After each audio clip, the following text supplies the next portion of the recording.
Hi, and welcome to Watch It Played. My name is Rodney Smith, and in this video, we're going to learn the 1 to 5 player game Stamp Swap, designed by Paul Solomon and published by Stonemaier Games, who helped sponsor this video.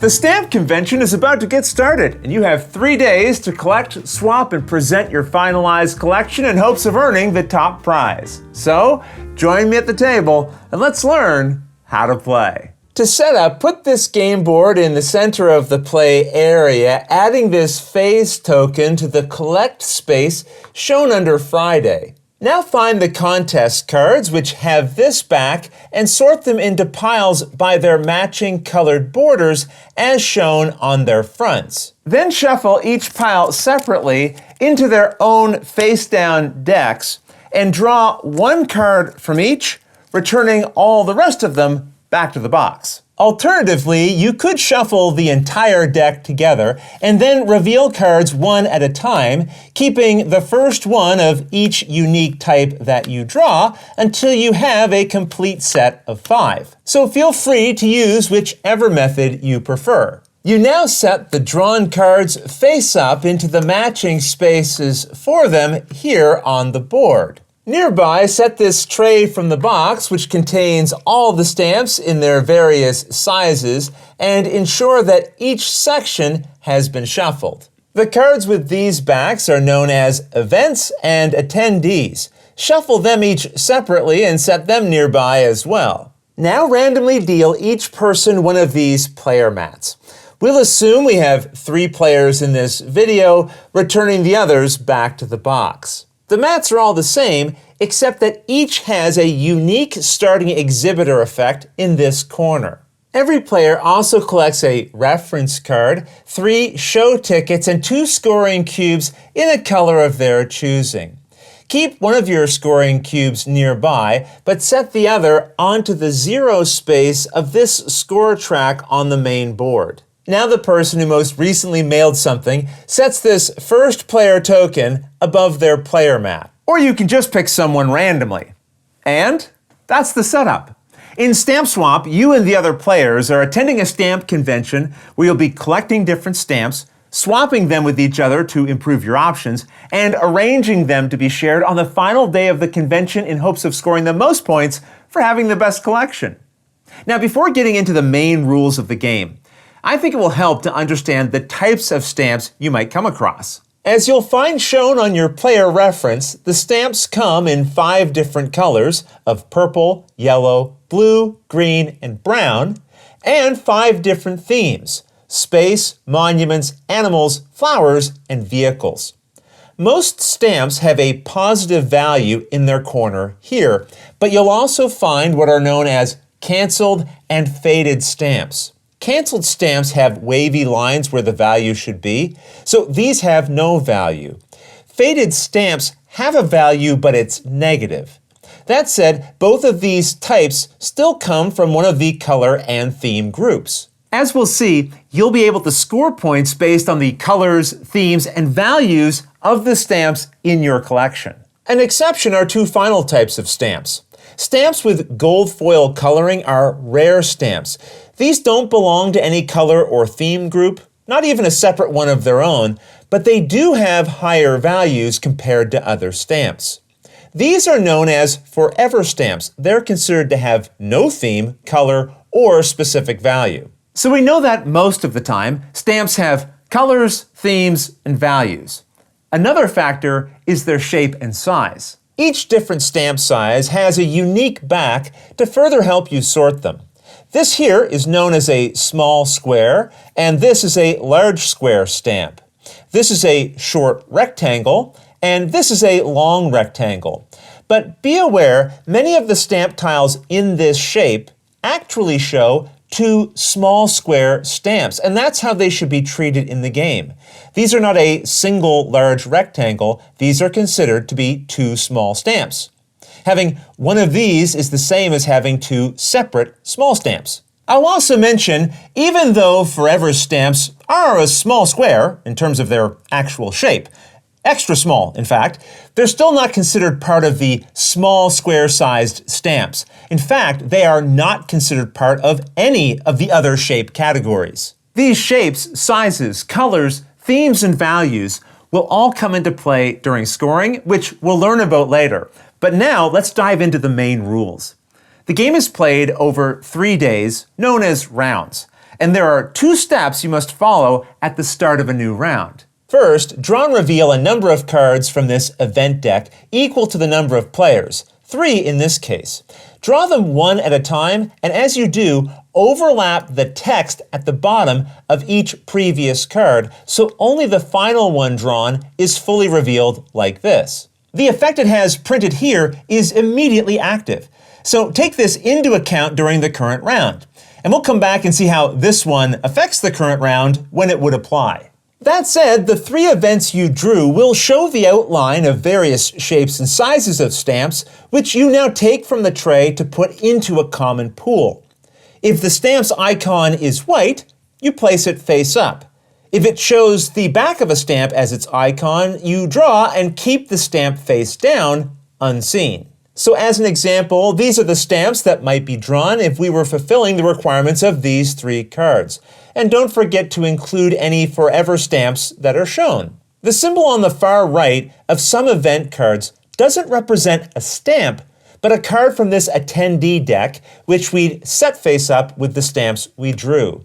That said, you treat all of these stamps and cards as a collected item pool. You don't have to keep them separated in groups. You can push them all together or arrange them in any way you like. With the round set up, we can now truly get started. Each round is broken into 3 phases, starting with the collect phase. On the other side of your player aid, you'll find a list that summarizes each of the 3 phases, and you'll notice they all have a symbol. So this is the symbol for the collect phase. Here, the first player adds their first player token to the item pool and then takes any one item from the pool, which could include a card, the first player token, a forever stamp, or a face-up or face-down regular stamp. If you take a face-up stamp, it stays face-up.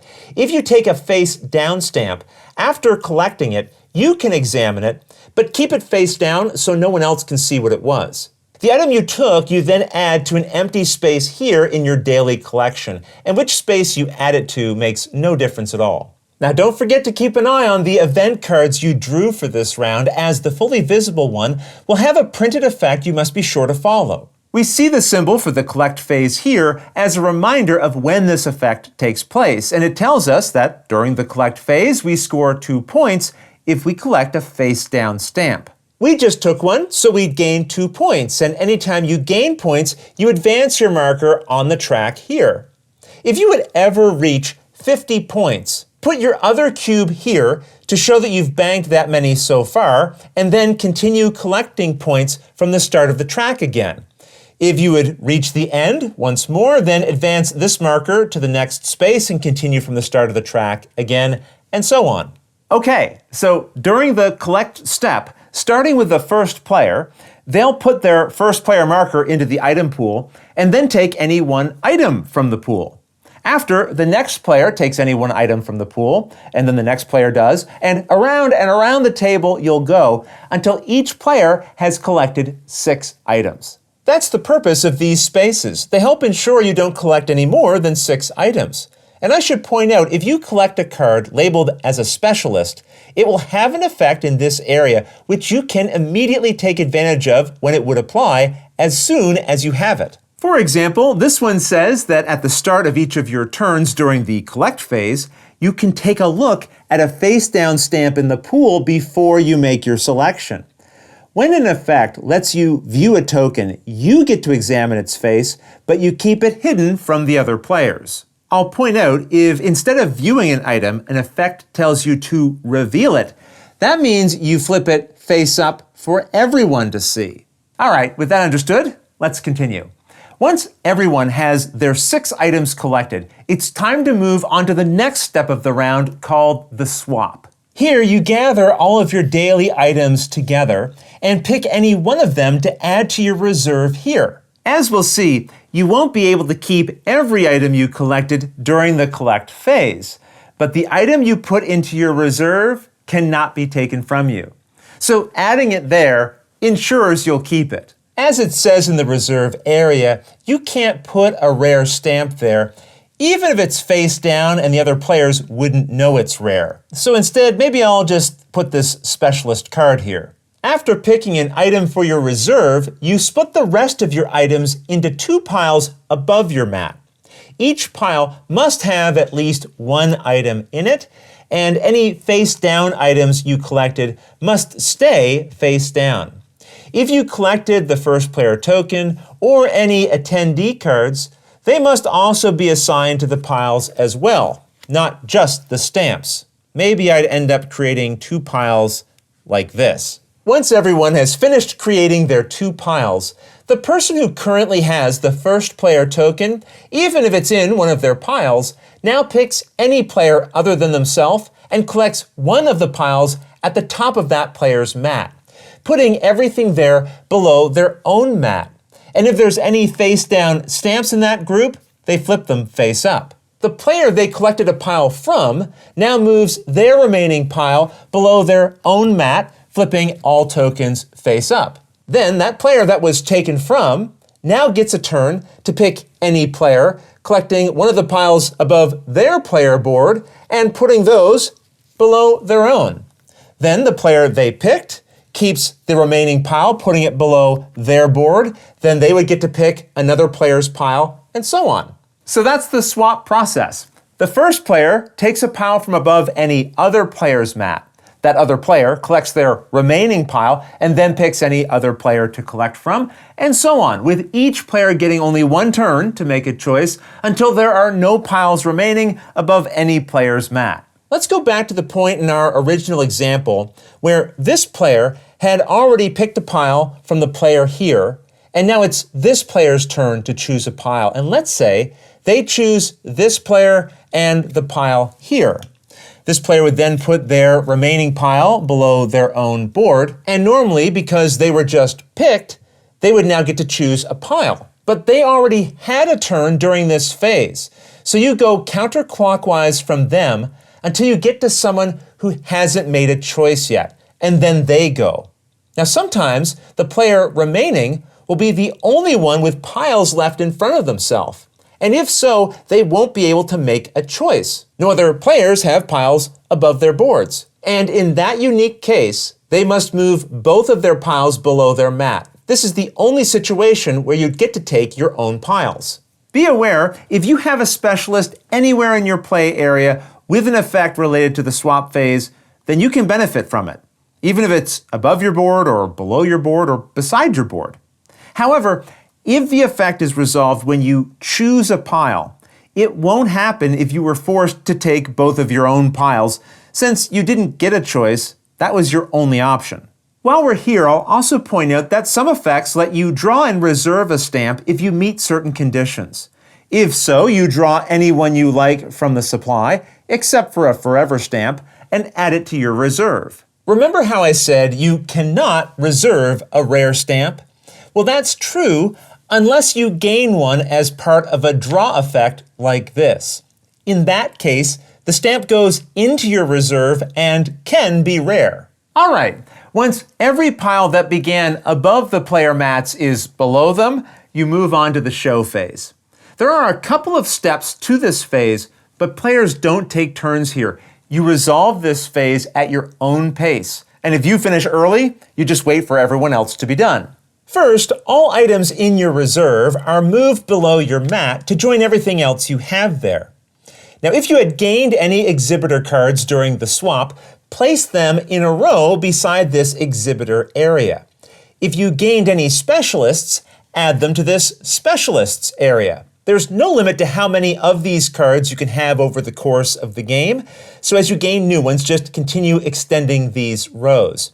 And you can use their abilities anytime they would apply. Stamps you gained during the swap are now added to the empty spaces of your mat, and you can arrange these in any way you like as long as you ensure that you don't overlap other stamps or go past the edge of the grid.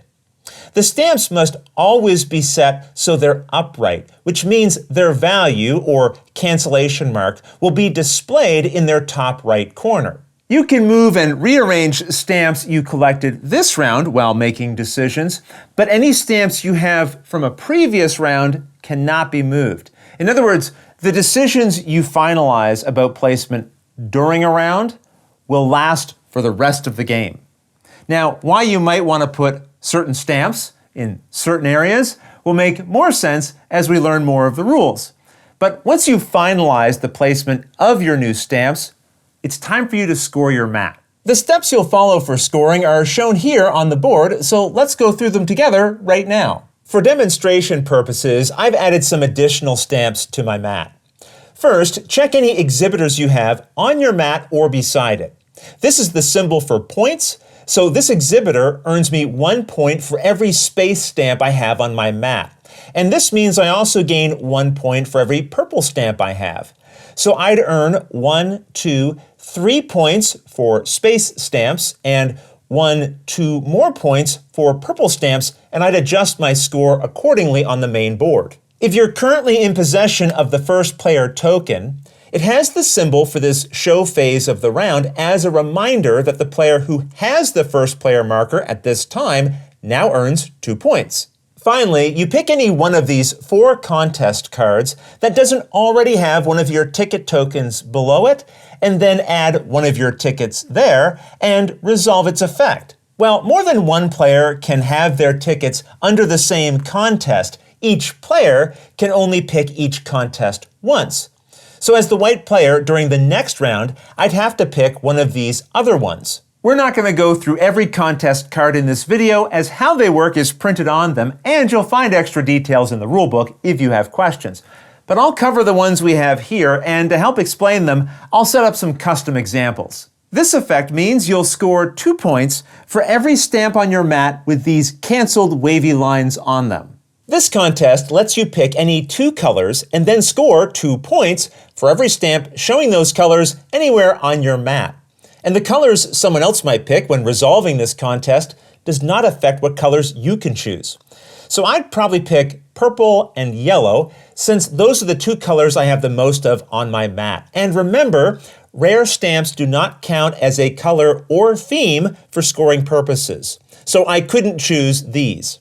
This contest gives you 4 points for every stamp from the second most abundant theme on your mat. So you check to see how many stamps you have of each theme, keeping in mind you're counting the number of stamps, not their size or values. And also remember, rare stamps don't have a color or theme for scoring purposes. You then ignore the stamps with the theme you have the most of and see what you have the second most of.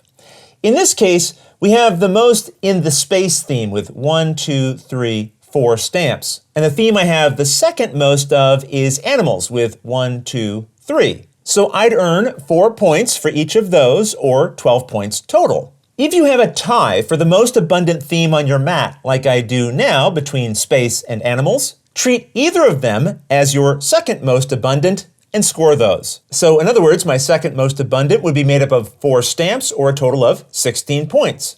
On this contest, every small square stamp in one group we choose will score 2 points. A group is any number of stamps connected to one another along any part of their edge.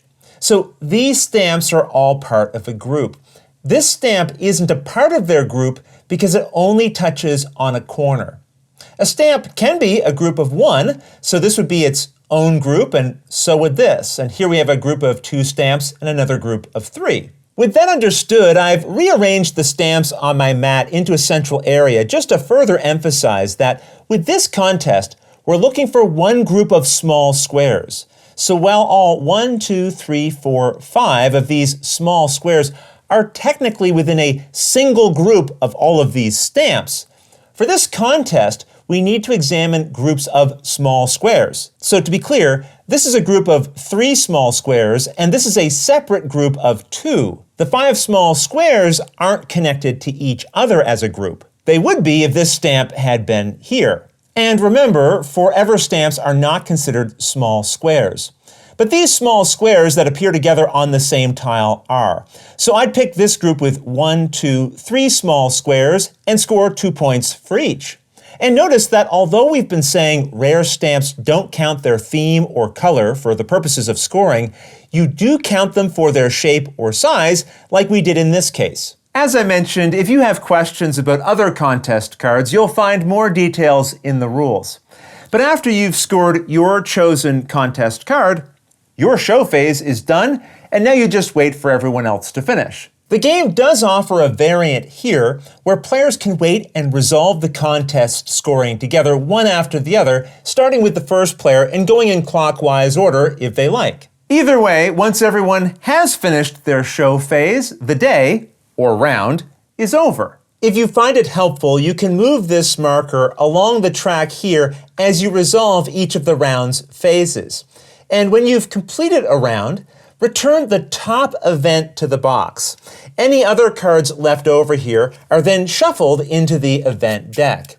Any items still in the item pool are now returned to the box, and then you advance the token to the next round. If this causes it to enter a new day, start a new round as before by drawing new event cards and creating a new item pool. Just keep in mind, any cards in your exhibitor or specialist area and any stamps on your mat will no longer be included in piles you have to split and offer to your opponents in future rounds. These are now yours. That said, I do want to go over a situation that I saved until now. Remember, the first player must put the first player marker into the item pool where it can be collected by anyone during the collect phase. However, if everyone has collected 6 items and no one chose the first player token, then the last player who took an item from the pool collects it as well. In that case, since they would already have 6 items, this is an extra, which they would not put into the 2 groups they'll offer to the other players. When you gain the first player token this way, you keep it for the entire round. Coming back to the round track, if you advance the marker and it goes into the final show space, it's time for the end of the game. You then follow the steps shown here on the board. First, players compare how many forever stamps they each have. The person with the most earns 10 points, second most earns 6, and 3 points go to the third place player. But to earn any of these rankings, you must have at least 1 forever stamp. For example, if only 2 players had stamps, no one earns the third place points. If you're in a 2-player game, you pretend there's a third player who has 3 forever stamps, and then you assign points accordingly. But no matter how many players you have, if any of them tie for the number of forever stamps they have, all tied players earn the full value of the position they tied for, and then the points in the next place down are skipped. So if we had a tie between 2 players for first place, they'd each earn 10 points. And a player in second place would then skip down and get the points for the third place reward instead. And a player in third place would get nothing. Next, players total the values printed on all the stamps on their player mat. And remember, some stamps have no value and others have negative values which subtract from your total. If you have any specialist cards, they're worth 2 points each at the end of the game, as shown here. Finally, you score the finale contest card on the board in this area. In this case, every player earns 4 points for every perfect corner they created on their player mat. A perfect corner is any point on your mat where exactly 4 stamps meet at their corners, which can include forever stamps as well. So in this case, we have a perfect corner right here and here as well. We wouldn't count these 4 stamps because although they're all together, they don't have 4 corners that all perfectly meet at the same point. They're slightly offset. If you have questions about how other finale cards are scored, you'll find them explained here in the rulebook. Either way, those are all the steps for scoring the final show. And now the player with the most points wins. If there's a tie, the tied player with the highest total value on their rare stamps wins. And if there's still a tie, the tied players share the victory. I should also point out the game comes with rules and components for solo play, but all of those rules I'll leave for you to discover on your own. Otherwise, that's everything you need to know to play Stamp Swap. If you have any questions at all about anything you saw here, feel free to put them in the comments below and I'll gladly answer them as soon as I get a chance. You'll also find forums for discussion, pictures, other videos, and lots more over on the games page at Board Game Geek, and I'll put a link to that in the description below. And if you found this video helpful, please consider giving it a like, subscribing, and clicking that little bell icon so you get notification anytime we post a new video. And if you'd like to support us directly, you can join our Patreon team, which I'll have linked below. But until next time, thanks for watching.